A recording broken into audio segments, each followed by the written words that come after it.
Good evening, everybody. Nice to see you all. You look so beautiful this evening. Thank you for coming. Well, tonight is a very special evening as we celebrate my dear friend and colleague, Angela Sterritt, and this incredible book, Unbroken. This book is absolutely amazing, and this is exactly what we need for all Canadians to read. So thank you so much for taking the time to join us this evening. Angela, we go back many, many years. Let's get right into it. As journalists, we cover very hard stories, both of us. You cover so many incredible stories of so many lost and murdered Indigenous women and girls in this book of yours, but you weave the story so beautifully with your own story. Tell us a little bit about yourself and how you started. How I started in journalism? Yes. Oh man, way back when. So I actually started in journalism as a teenager. I was at a learning center called the Gathering Place where I was getting my grade 12. I'm a dropout. And somebody had posted an advertisement on the learning center wall that said, like, come and be a broadcaster or something. So the learning center folks were like, you should totally do that. You should become a journalist. And I was like, oh no, like I don't have the experience. I could never do that. And they said, you're such a good communicator. Like you're so good at expressing yourself. Like you should check it out. And so I ended up becoming part of this program at Co-op Radio in Pigeon Park at that time, and ended up hosting a radio program with Billy Pierre, who ended up starting Redwire magazine, so a while ago. And I just loved it. I was drawn to it. And I thought, like, everybody must love, like, this is so fun, like going and talking to strangers and putting a mic up in their face. And I remember I gave our friend Mandy Nahaney a mic, and I was like, try this out with me, isn't this fun? And I gave her the mic, and she was like, this is horrible, like, this is terrifying, this is the least thing from fun. And I loved it, I remember I was at a conference downtown, and there was like a woman from the Zapatistas there, and I'm like, I'm just gonna go talk to her, and I did, and did a radio program about it. And I think when I ended up at CBC, and so that was, sorry, this mic is doing crazy things. But yeah, that's kind of how I got my start in journalism so many years ago. And I started at CBC in 2004, yeah. Amazing.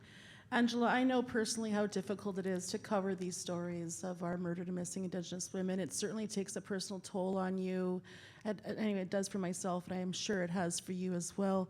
The stories you get into in this book, I mean, these aren't just words. These are real people. These are real mothers, daughters, sisters, cousins, family that are no longer with us. I think that, what you've done with this book is you're raising the alarm to the highest level, and it should be at its highest level, because there is a genocide against Indigenous women in this country, and as fellow journalists, we can both agree that it's not stopping. Yes, we had the National Inquiry. Yes, we had these recommendations, but they have not all been followed through, and why is that? I think every Canadian person should be angry about that and demanding justice and answers as to why those recommendations have not been followed through. 231 recommendations, and it's like the report's just sitting on the shelf collecting dust. Angela, you've really touched the chord with so many of these stories, and I just want to touch on a couple of the important people that have spoken out on your behalf for this book. This is by our friend Jody Wilson-Raybould, author of True Reconciliation. She says, an emotional and important read. Sterritt uses her personal journey to educate us about critical and urgent issues we must address, including missing and murdered Indigenous women and girls. I can't say enough about the work you've done here. What was it about these stories that prompted you to want to write Unbroken? That's a great question. I think when I first started writing the book, I think one of the women that her story I was drawn to so much on a kind of a deeply spiritual level was Tamara Chipman. And a lot of the women, in particular her, reminded me of myself, not just in the sense of the way that I grew up, but kind of like Tamara was tough. She was strong. She had a stride to her walk in high school. That's what people told me about her. She loved the land. She, also loved putting on makeup and stuff like that. She loved her family.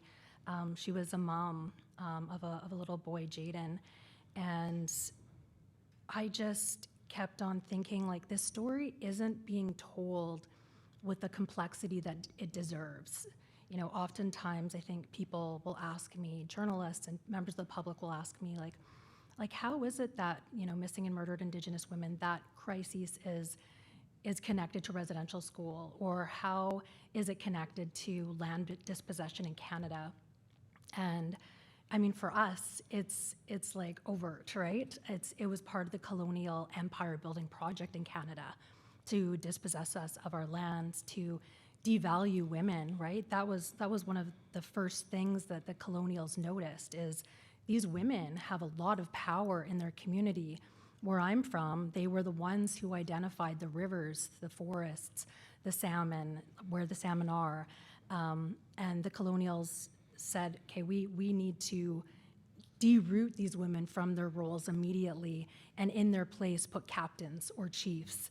And I think seeing kind of that trajectory and seeing how this plays out today in modern day colonization, I thought that was really important to tell that story. And like you said, these stories aren't going away.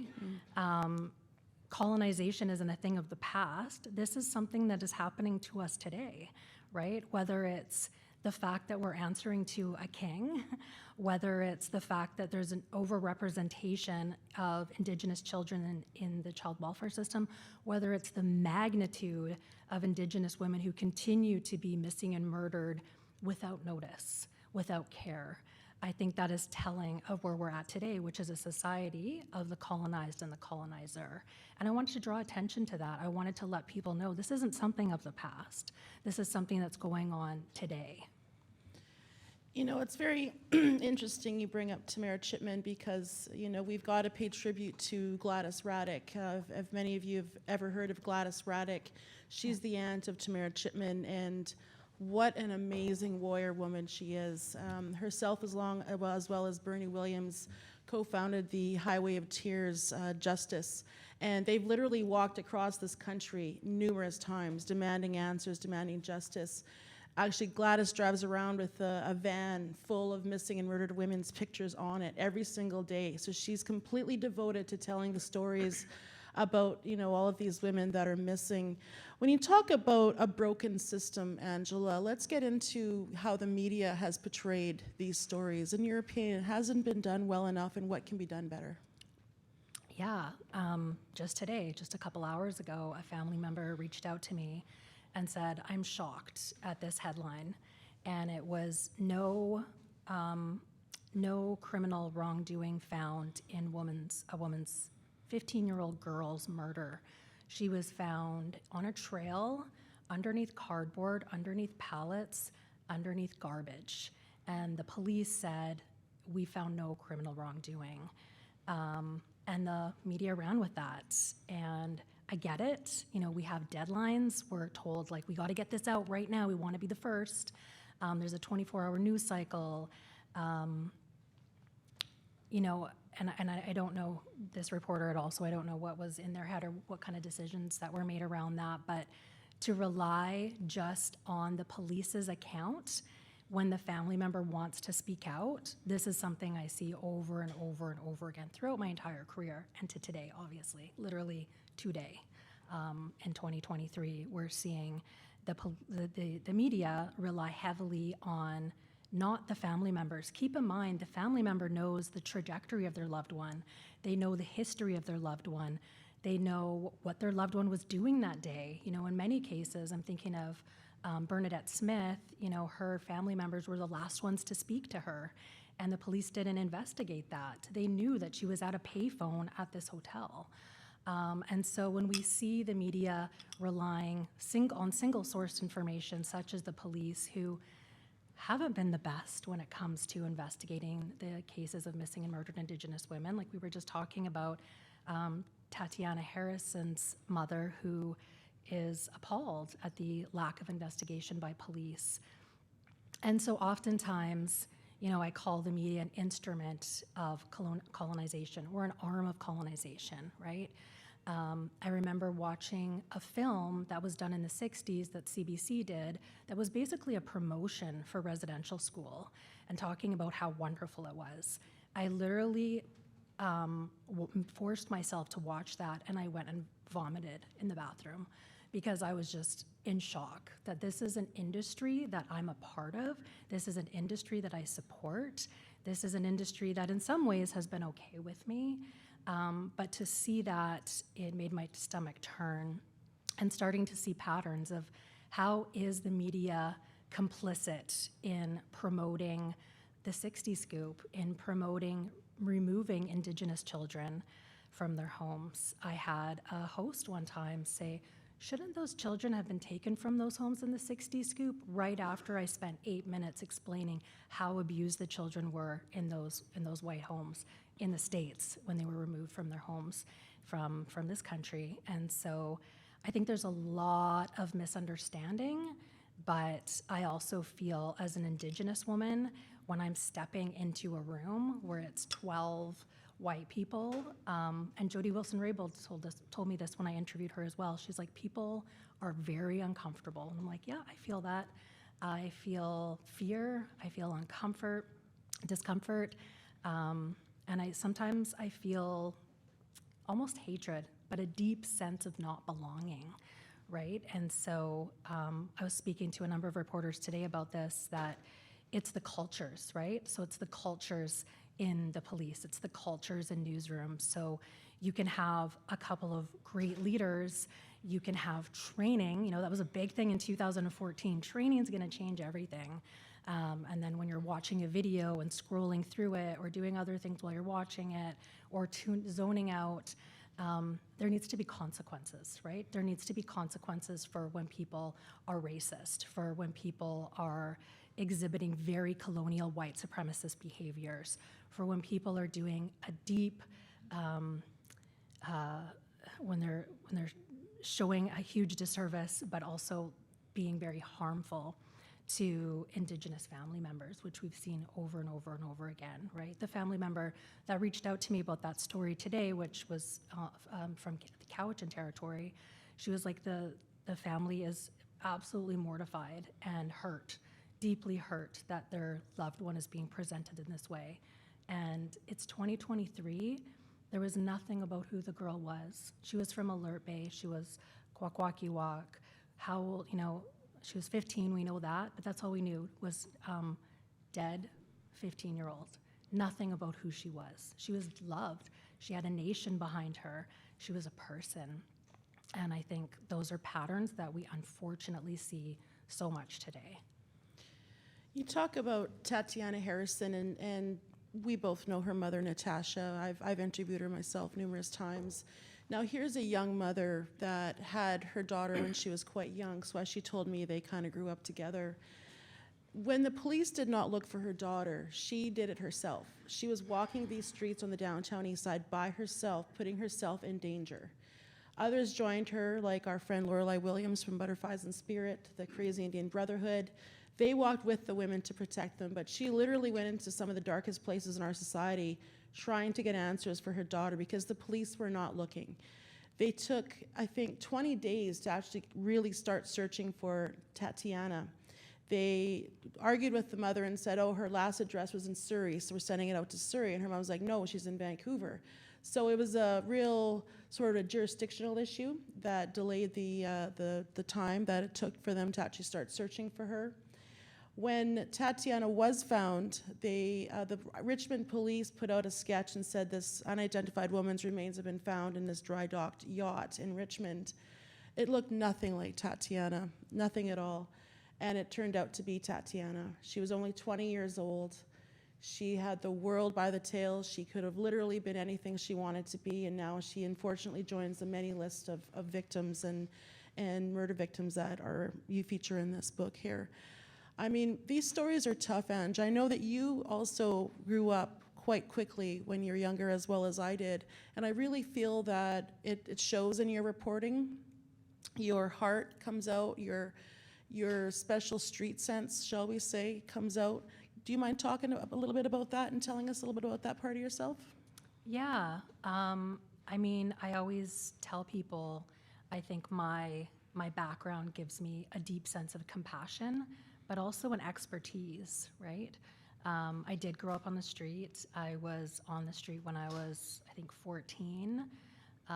Spent the first night in a Tim Hortons. I talk about it in the book, and trying to get some rest in the bathroom, and then staying up all night, and eventually ended up sort of in this cascade of jumping around from sleeping in laundry rooms to sleeping on the street to sleeping in squats to foster care to SROs to other hotel rooms.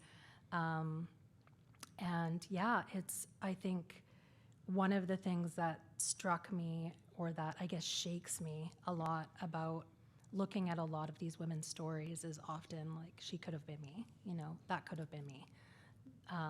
And it's scary. It scares me. I remember, being probably around 17 and driving up in that area along the Highway of Tears, and I felt terrified just even getting out.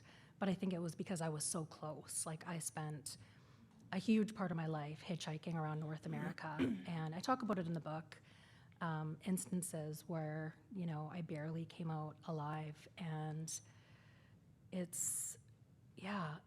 dawns upon me all the time. And that was a struggle that I had in the book too, right? Is that I survived, they didn't. And I didn't want my story to overshadow theirs. And that was kind of a big contention throughout the whole book writing process. My agent, Samantha Haywood, and my editor, Jennifer Kroll, were like, you have to put yourself more in the story. And I was like, I'm trained not to, right? As journalists, we're told not to navel gaze or not to put yourself in the story. That's kind of against our laws in journalism, right? Against our standards. And so they were like, this is different. This is a book. You can put your opinion in there. You can put more of yourself in there. And I was like, I don't want my story to take up too much space. But I think I was talking to a couple different media outlets today and talking about the healing process. And I think a lot of times, I don't know if you have this vibe as well, but as Indigenous women, we tend to say, it wasn't that bad though for me. It wasn't nearly as bad as, my parents or my grandparents or, our ancestors, what they survived. Like, well, my story is nothing. And as I was writing the book, I was like, man, I've been through hell. I've had a really, really freaking hard life. And the fact that I'm still here, and I talk about that a lot in the book, about hiding, hiding by overachieving or working hard or in blazers and makeup, but I think writing this book and putting so much of myself in there, it was very healing. And I don't know if you feel this way as well, but a lot of times I think in Canada, it's like we live in a gaslight country, right? We're constantly gaslit. We're constantly told like, oh, residential school wasn't that bad, was it? Or even that it didn't exist. I remember pointing out that's a residential school over there. And people I was talking to were like, no, it's not. That's like a sewing house or something. And I was like, oh my goodness. But constantly as Indigenous people, we're told your experience wasn't that bad. You're exaggerating. You're embellishing the truth. You're lying. You're making this up. And I think the Truth and Reconciliation Commission really showed us that hundreds of thousands of Indigenous people went to residential school, and it was extremely bad. It was torture in many cases. And I think as a journalist, I feel like my stories are healing people, because it's sometimes writing stories that nobody else does, nobody else will, nobody else wants to, in the way that they deserve to be told, with all the rigor, with all the complexity, with all the investigation and care that they deserve. And telling Indigenous people, I believe you. And that's kind of what I felt like writing the book for me. It was like, people are seeing me, and honestly, the reporters that I've been talking to have been so smart and not traumatizing to me, which is amazing. But them saying, I see you. And that's felt really good. But I always also tell people, you have to be ready in a place in your heart to share your story, because if you're not in a good place, I'm very well resourced. I have an amazing community. I've done tons of work on myself. But if I wasn't at this place, that would be a hard question to answer. Well, first of all, thank you for surviving. Thank you for being who you are. you're an incredible storyteller. I think that you're meant to be here tonight on the stage. Everybody, let's give a round of applause.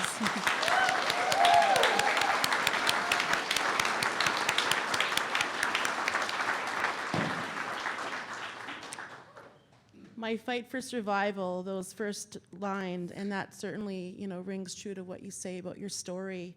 And I think it's so true to talk about, the fact as an Indigenous journalist, I know for myself, and I know you can also attest to this, it's almost like we're being guided from another place when we're writing these stories. It's almost like the victims are speaking through us, like we're a conduit of some sort to get their voices across, to tell their story, to try to get answers as to what happened to them or try to find justice.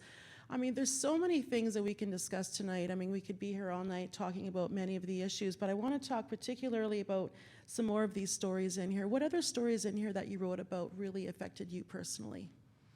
Oh, I mean, the first one that comes to mind is writing about Lavina Moody.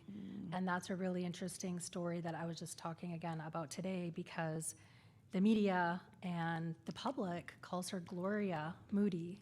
I spent literally years with Vanessa Hans, her daughter. So she was murdered brutally in Williams Lake. She was from Bella Coola. She came from a very prestigious, high-ranking family who they ended up not going to residential school. They had a really powerful family and a really strong connection to their culture.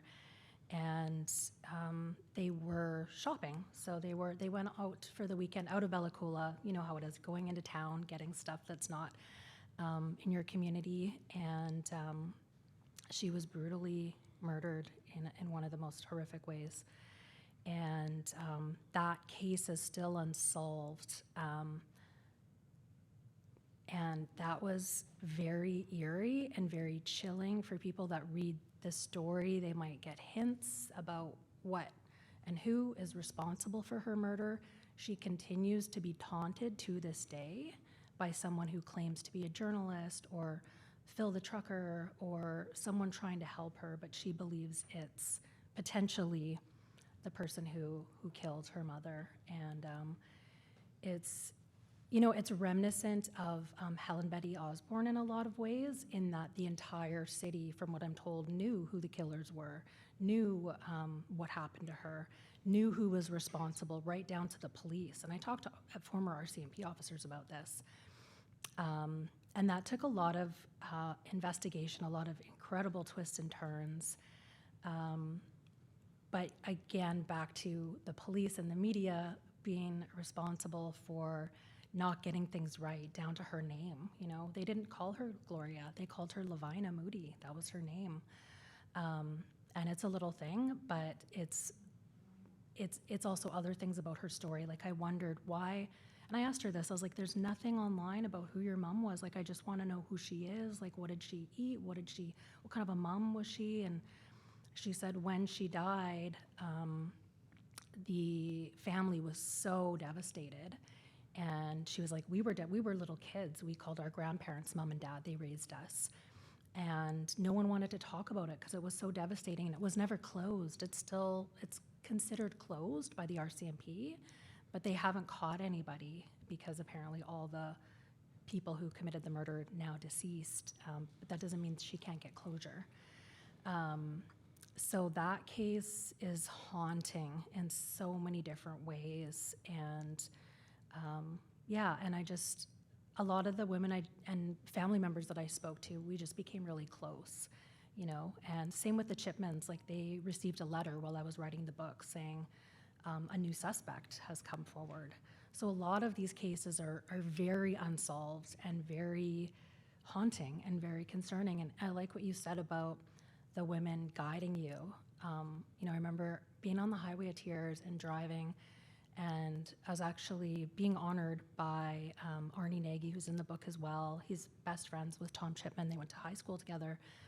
And I remember driving, and I felt this strong pull, like, stop looking for answers. And I just felt chill. I feel chills right now. And I went home, and I actually got really sick. And I was sick for a while. And it's things like that are like, should I stop? Like, am I digging up too much? And it ended up being I did dig up a lot of horrible things, but also found out that some of the people that were being blamed might not have had anything to do with this, or might have had stories of their own. And those are hard things to reopen. But I still felt like, I don't know, sometimes I felt like stop. And then sometimes I felt like just keep going. You know, you've got this, you're so close. But I think some of these stories, some of these women's lives, murders who are missing, Tamara's missing, she's never been found, will never be possibly unsolved, which is heart-wrenching for the families. And I think that's, you know, we're talking about justice, access to justice. You know, people are like, what do you think is needed for Indigenous women whose family members or who are missing or who are murdered? And I said, access to justice. We don't see that same process for us, you know, whether it's in the court, whether it's in an interview with a journalist, whether it's by police investigating. We don't have that same access, and I think there's still a deep sense of lack of value that society places on Indigenous women that goes back to the part of colonization where they realized that they needed to remove us from our traditional roles. And I feel that as an Indigenous woman. I see that when I'm talking to family members, and people always say, well, what can I do, right? I don't know if you hear that all the time, but like you said, you know, the reports, the TRC, the MMIWG inquiry, the National Inquiry, the Missing Women's Commission of Inquiry, the Picton Inquiry, the Helen Osborne Aboriginal Justice Inquiry. With all of those, there's 5,000 calls to actions and recommendations on the internet right now. But I feel like people need to look inward for answers as well, right? Like, we're dealing with the trauma, but there's also intergenerational racism that is deeply embedded in all of our minds that we need to confront and face and change. We both know these stories that we cover are incredibly difficult. Angela, how do you deal with this personally, hearing these gruesome details of many of these reports that you cover? Yeah, I'm just thinking, we were just talking back in the green room about, I don't know why, but her name always escapes me, even though you just said it, and it's in my book, Cheryl and Joe? Yes, Cheryl and Joe. Cheryl and Joe. Yeah, Cheryl and Joe. Yeah. So she was the woman whose murder actually prompted the march, the Women's Memorial March, every February 14th. And that was the most gruesome, like, you know the details. I don't include them in the book. They're absolutely horrific. And I mean, I think one of the things that's been important in terms of being trauma informed is not feeling the need to bring out all of these gruesome details to the public, or not forcing the family members to go through all these gruesome details. I was diagnosed with PTSD in 2017.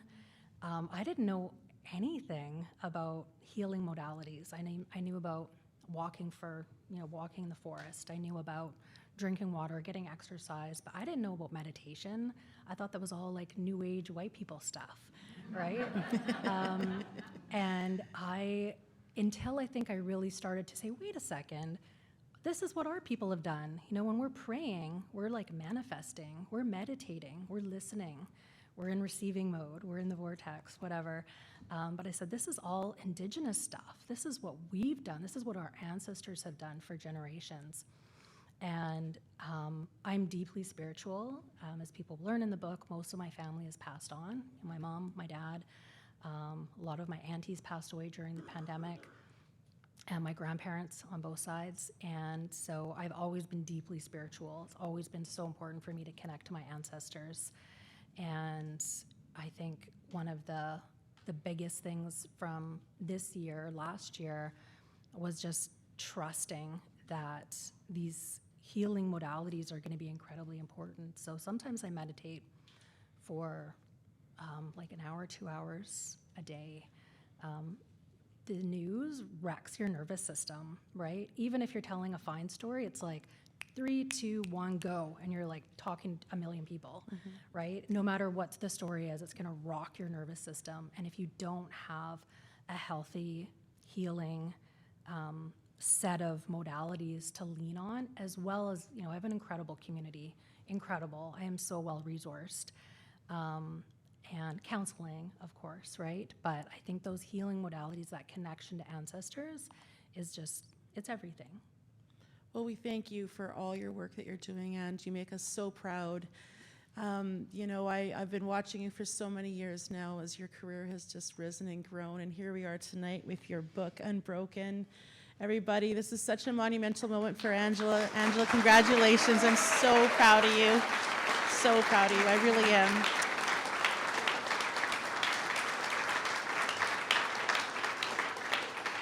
Well, time has absolutely flown by, and of course, as you know, there's a lot to talk about. So I do want to open the floor for a couple of questions. Does anybody have a couple questions for our beautiful author journalist up here? Yes. Another one of the great crises that we're facing is the opioid crisis, and I believe most of the women who die are Indigenous. Yet the story is it's all the, well, you know the story. How can we get those stories out so, especially in the city, we can heal this huge, huge problem in our city so that we can see people as human beings and help them as human beings?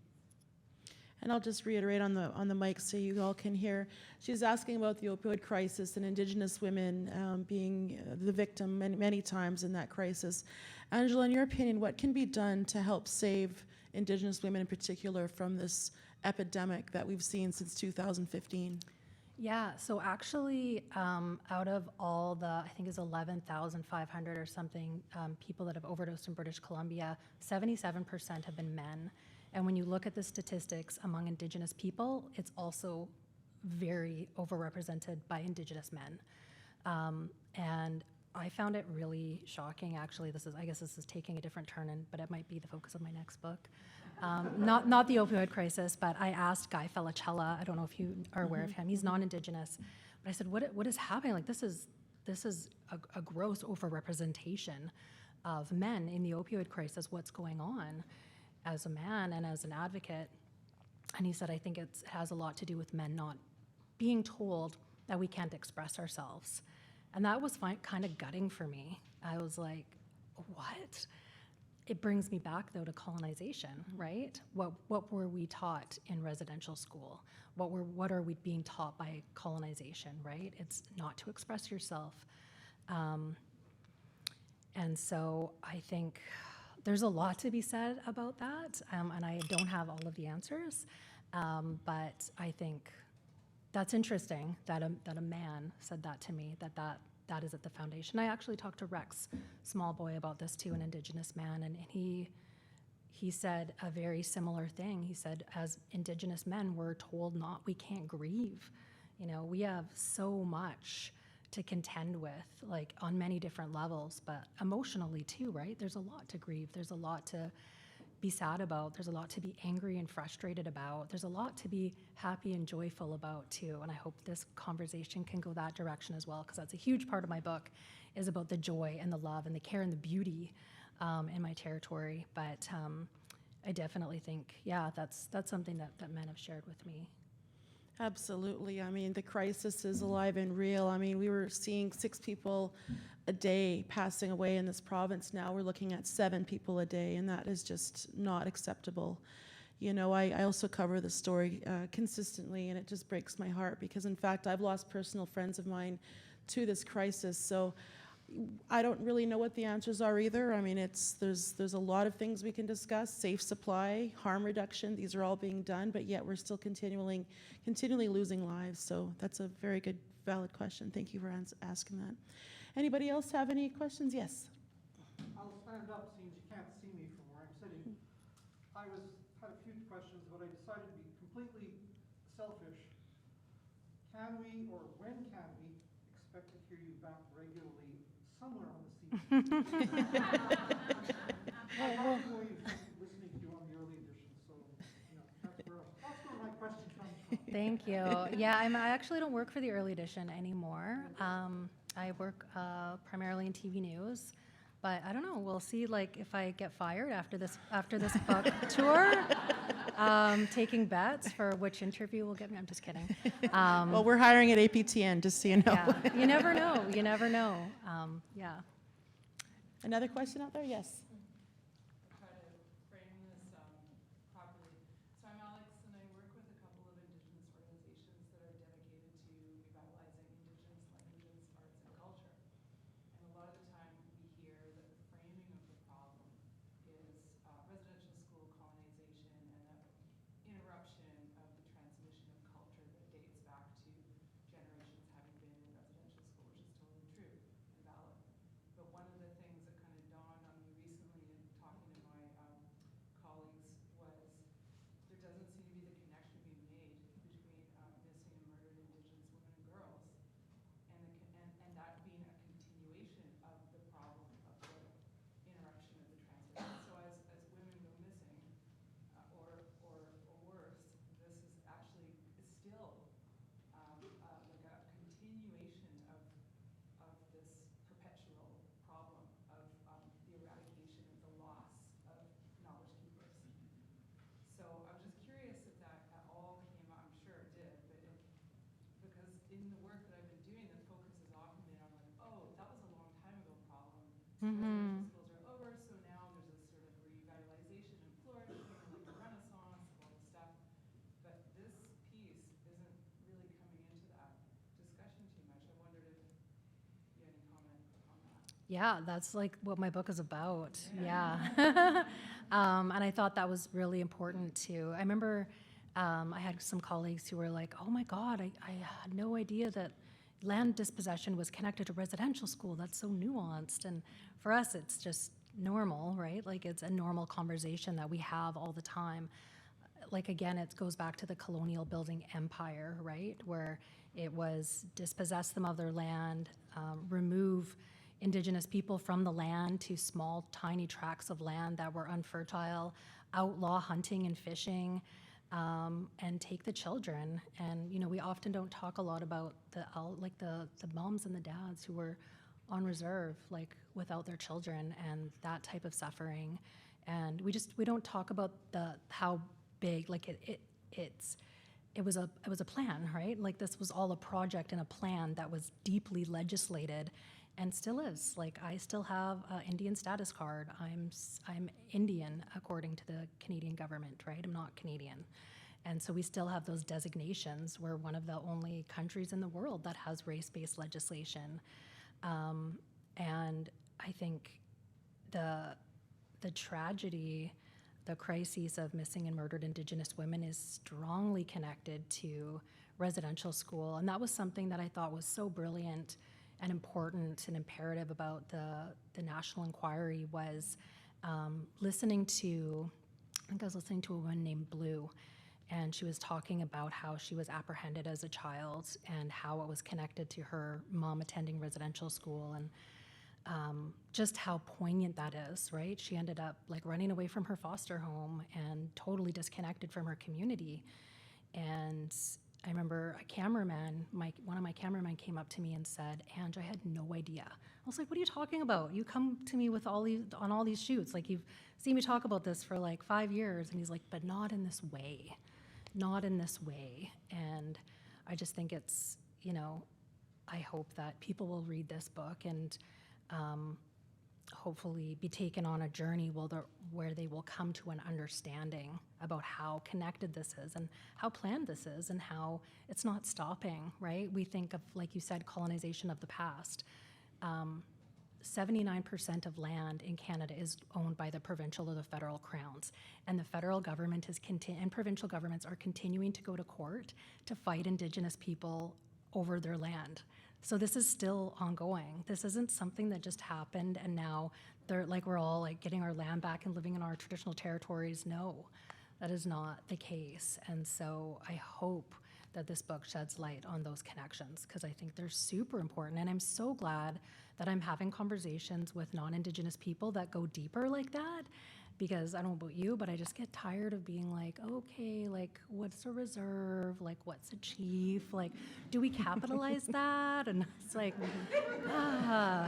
it gets like, it's like, you know, like I want to move beyond primary school level with people. So it's amazing that people, and I really feel that, I don't know about you, but I feel that people are going deeper into having conversations about the original inhabitants of this current inhabitants of this country.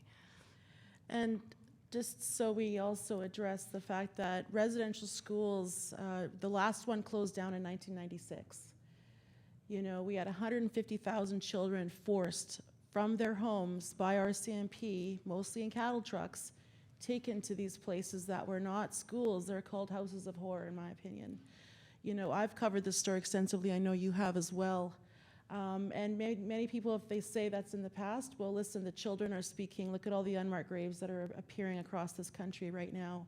Just yesterday was 2 years to the day that the 215 were discovered in Kamloops. Yesterday, the city of Vancouver removed the memorial at the Vancouver Art Gallery. So, you know, I think there's a lot to say about residential schools. I think it ties in with absolutely everything, with the trauma, the intergenerational trauma. We talk about our people suffering on the streets. We talk about poverty. We talk about women putting themselves in very difficult situations on the streets and then finding predators. It's all tied together, you know, and you've done an excellent job by weaving that together in your story here, so thank you so much. Thank you so Is there any much. other questions out there? Yes, in the back. Yeah, I got one. Can you hear me, Angela? Yep.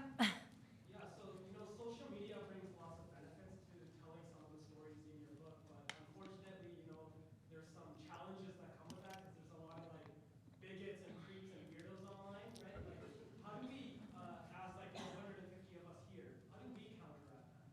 What are some strategies for us? By speaking up.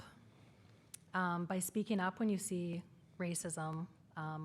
The type of hatred that I get online is, it's hardcore. Like, it's brutal. It's sexualized violence. It's like racism from I don't even know where.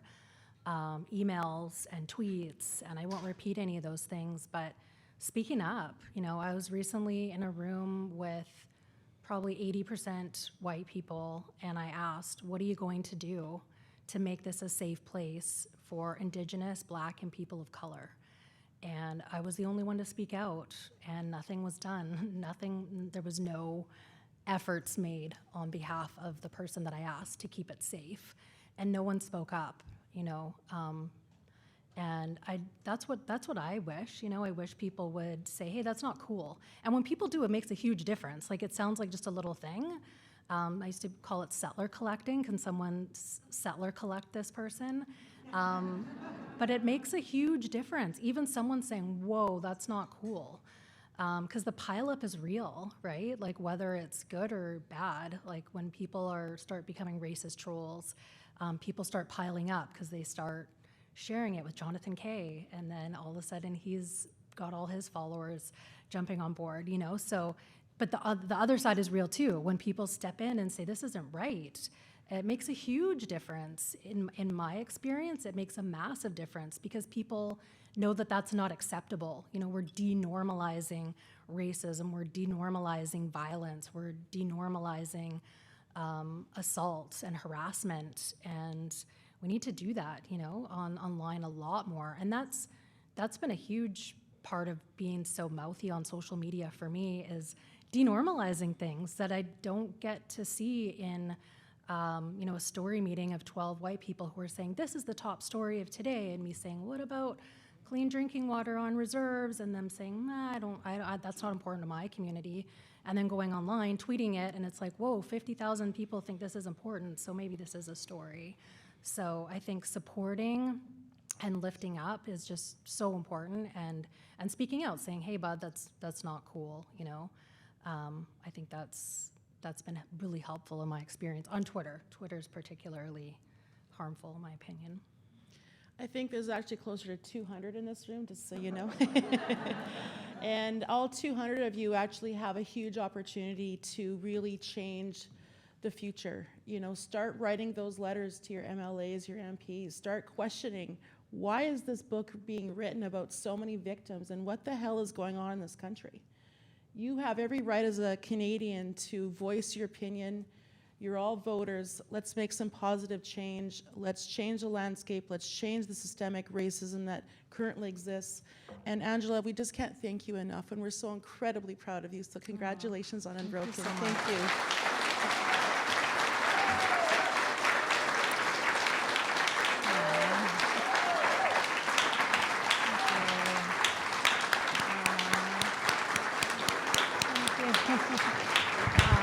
Am I supposed to stand up too?